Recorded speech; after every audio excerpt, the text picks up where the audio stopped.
Another interesting aspect of it is just kind of seeing the transition from that life of childhood into adulthood. It was really, it was kind of seamless almost, where he very, at a super young age, got into Uptown Records as an intern, and really just kind of started climbing his way up very, very quickly. He left that world of his mom, or even was kind of integrated into that world with his mom, allegedly, and then started kind of becoming Diddy. Very quickly in his early 20s, still, pretty much a kid. And then that world continued on with, I guess, validation for all of these needs that he had. There wasn't ever really that moment I think some of us have when we leave childhood and leave our parents and leave the nest and go, who do I want to be? Who am I? When you separate yourself from what you were around as a child, hopefully not sex parties with mom, but whatever you came from. He just kind of kept going and had the money and had the backing and had everybody saying yes to him going forward. So it really was never a time for reflection. It was just always reinforcing really unhealthy ways of living and unhealthy views of how to treat other people, it seems. Yeah, and what it also seems like is, that his mother's clearly his ride or die. You Yeah. know what I mean? So like, and he never had that balance. Like he clearly never had that. Like he just was surrounded by yes people.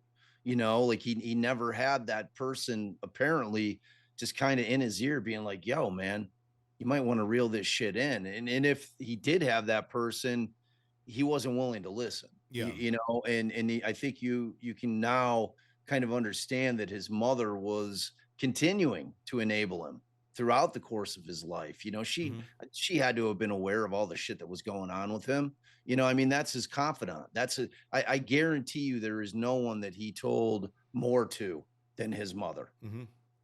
So and if she's going to continue on her path of leading him astray, which she did, maybe wittingly or unwittingly. I don't know. Yeah. I can't get in her brain when he was like whatever possessed her to say, all right, I'm gonna get my gal friends to come in and like keep my son Yeah. Let busy me pimp out while my I do the friends. things that I want to do. Yeah. Just to keep him occupied, and at the same time, I'll kill two birds with one stone. I'll turn him into a man. It's like Yeah. you just it leaves you wondering, like psychologically, man, this thing is fascinating. Yeah. It really No. is. With let's go back to the murder accusation that was made by Albie Shore in the documentary. The fact that he's saying that out loud, and he's also saying that it's a legal process that's going on. He said he can't say too much about it, so he kind of left it at that. He said the murder of Kim Porter. Then he goes back and says, should I have said allegedly? Yes. The answer to that is yes, I'll be sure. Good thing you did say that. But the fact that he's saying it out loud and that there is some sort of legal proceeding, as he alludes to, going on behind the scenes, there's nothing civilly charged here. There's nothing criminally charged here. What could be going on behind the scenes right now legally without there being anything filed in terms of a lawsuit right now? Well, I mean, do you know, as you sit here, when did she die? 2018 was when she died, and there is a body. I mean, she's buried. She was not cremated. My question is she in the casket? 'Cause I Right. would assume if you're Diddy and if something did happen that was unscrupulous, you might not want to have the body available for exhuming. But as far as we know, it's there. Yeah, I mean, because that's what you have to do. Like, I don't know if an autopsy was done. Hmm. Like, I mean, typically people of means, if they die suddenly, without any kind of indication as to why, really, like No, typically, I think that they would want to do an autopsy. Somebody in the family would be like, you know what? Seems off. There's I something weird about that. You know what I'm I saying? But don't believe they did. It was lobar pneumonia. And so she had been sick for a short period of time and then out of nowhere died. And everyone was very shocked by that. But I think that's what they chalked it up to. It's like, look, she had pneumonia, she was sick, and she died. So I don't believe an autopsy was done. I don't think there's any toxicology that was done. 2018, you have a body. I guess depending on if something was used, what was used, what would still be present in her corpse if it's still there, because there are ways of killing people that are pretty, you know, undetectable, if you will. Right. Right. And, you can do insulin, you can do a lot of things that could kill someone, and no one's ever going to be the wiser unless they really look into it at Right. the time of death. You get further out, some of those signs go away. So I guess it really depends. If this was a murder, how was it done? If there was poisoning. The other thought on this is maybe there wasn't any poisoning.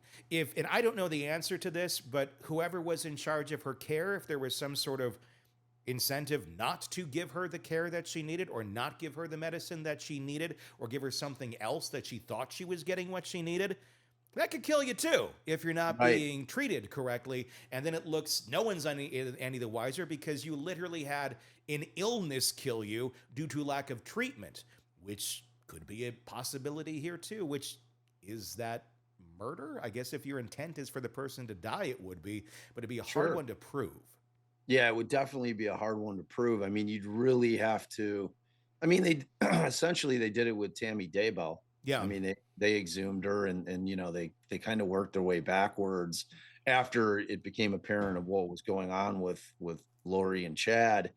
So I mean, it's essentially the same concept, but in terms of embalming, and just the process of preserving the body for burial, like I don't know how much that affects things. I mean, obviously you'll have to pull the legal record or the medical records and kind of look to talk to the things that you're talking about, like her medical care. Like, was she treated in a hospital?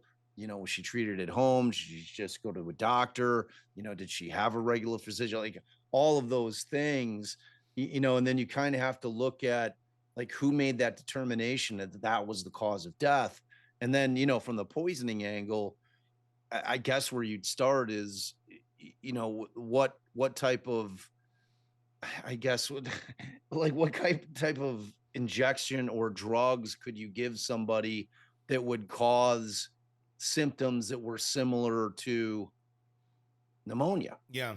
Oh, you know what I'm saying? It's like, like you said, and I hate to keep harkening back to Vallow, but a lot of people think that Lori's brother, who was Yeah. her henchman, who a lot of people think that was the guy who was actually doing the killing for them. Hmm. He suddenly dies Yeah. mysteriously, and a lot of people think the same thing, that he was injected with something, or he ingested something that ultimately killed him. So it's like, whether or not something's going to come of it is tough. I mean, obviously, as you know, T, you gotta prove it in a court of law. It's Hmm. one thing to speculate about it; it's a whole different thing to meet that burden of beyond a reasonable doubt. Hmm. But I mean, I think what it does is, even if they can't say, all right, well, Porter seems to be one that could be a victim. I mean, it opens the floodgates into looking into everybody Yeah. around him. Like what we were talking about earlier, like, anybody that dies, it was in his orbit. Like, he's going to be looked at. If it wasn't a death that was like, the guy just had cancer and was Yeah. dying for 5 years. Like, if it's a sudden heart attack, if somebody happens to fall in front of an L train, Yeah. like, all the different ways that people, Yeah. typically don't die. And if they start dying, and they're, people that had knowledge about him and were in his orbit, I mean, I think they're going to start looking at all of it, man. I mean, Jesus. What does it say if, because look, somebody's accusing you of murder, and if you didn't do it, I think you'd fire back. I mean, obviously, he's already in a compromising position as it is, so I don't know if he will, but he's always been denying everything. But if somebody accuses you of murder, I think, that would be grounds for a defamation lawsuit back at them. But here's the deal: if there is something to it, you probably don't want to file that defamation lawsuit, because that would kind of open up the doors to discovery as to why these accusations are being made. And that would open up a lot of information you probably don't want to have come out. Yeah. So if he doesn't respond, I think that will be somewhat telling. If Albie Shore does get a lawsuit actually going, that could certainly open up some floodgates too. But I don't know that Diddy's necessarily running to respond legally to this accusation. Or is this a carrot on a stick that Albie Shore is throwing out there? Like, come on, sue me, I dare Yeah. you. Yeah. I mean, it's like, there's a couple ways to look at it. Number one, if I'm his attorneys, I'm telling them to shut the hell up. Yeah. Like I'm not letting them. Like, I know you want to pop off. I know that you want to respond to this. We're not doing it. We're in the middle of a huge federal case, and they're looking to indict you on more stuff. So like, he's gotta just bite his tongue. He's just gonna have to sit there. If Albie Shore files suit, like you said, and we've talked about this exact thing before, in terms of the amount of information that you can get in civil discovery is vastly more in depth than you can get in criminal proceedings because of the Constitution. Like, you know what I'm saying? Like, you don't have those same constitutional rights when it comes to a civil lawsuit when they haul you in for a deposition.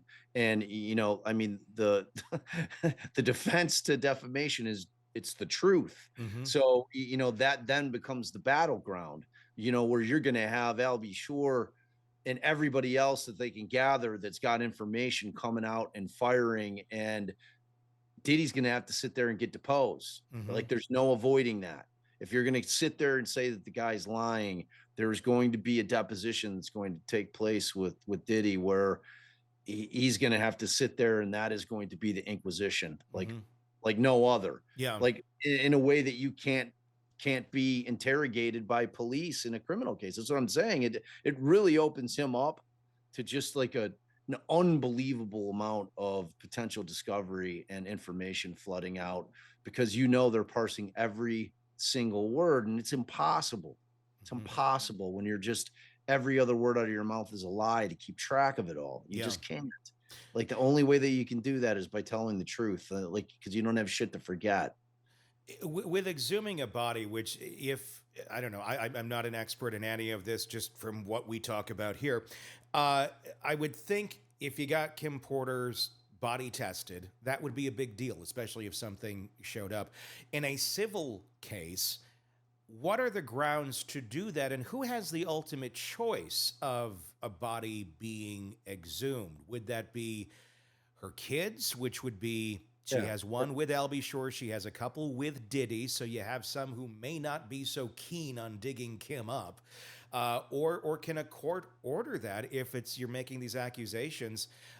Look, we got to look at this. We have no choice. We have to. Or can that be stopped by one of the parties? Yeah, I mean, all of those things exist in terms. Hold on. Sorry. Sure. All of those different things exist in terms of, if it would be the estate, it would be her kids, her people, Mm-hmm. but her estate would be the ones, if they wanted to proceed and pursue it, they could be the ones that and I don't even know that they need a court order. I mean, they might, if the family's saying we want her exhumed because we want to perform an autopsy to see what we can see. That's the easiest path. I mean, in terms of, like the government coming in and saying we want to exhume the body. I mean, you're going to be confronted with that concept of, it's a fishing expedition.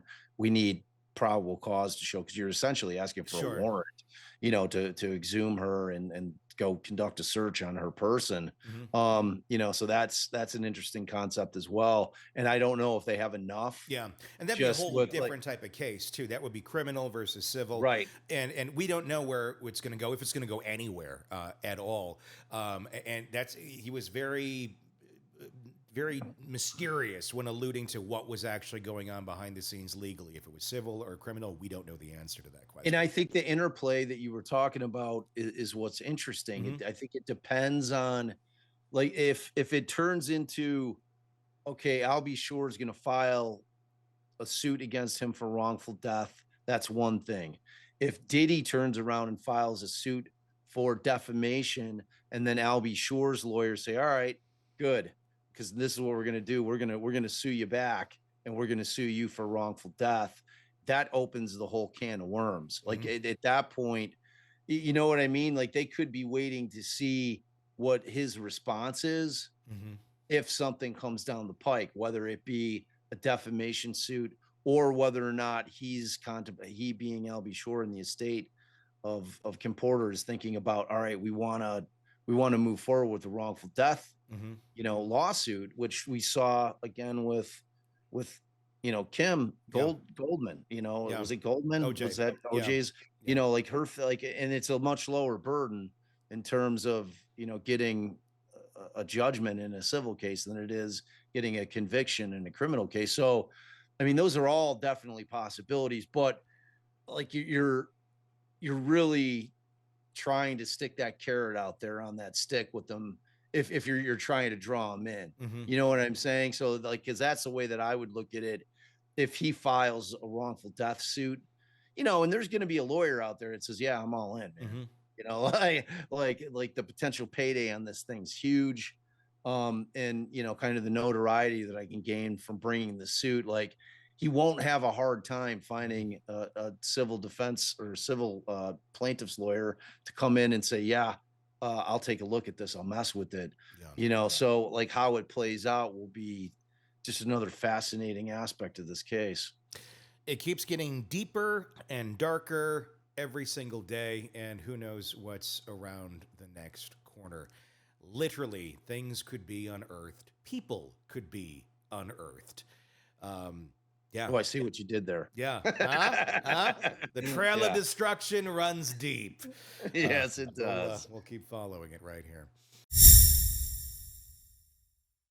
Hey, thanks for checking out the video. Be sure to follow us wherever you download podcasts, and especially Apple Podcasts, where you can get advanced episode and premium content on our premium channel right there. Also, be sure to follow us on social media so you don't miss any breaking updates on the stories that matter to you most. We're on TikTok, X, Instagram, Facebook. Just search Hidden Killers Podcast with Tony Bruschi, and you'll find us right there. Again, thanks for watching.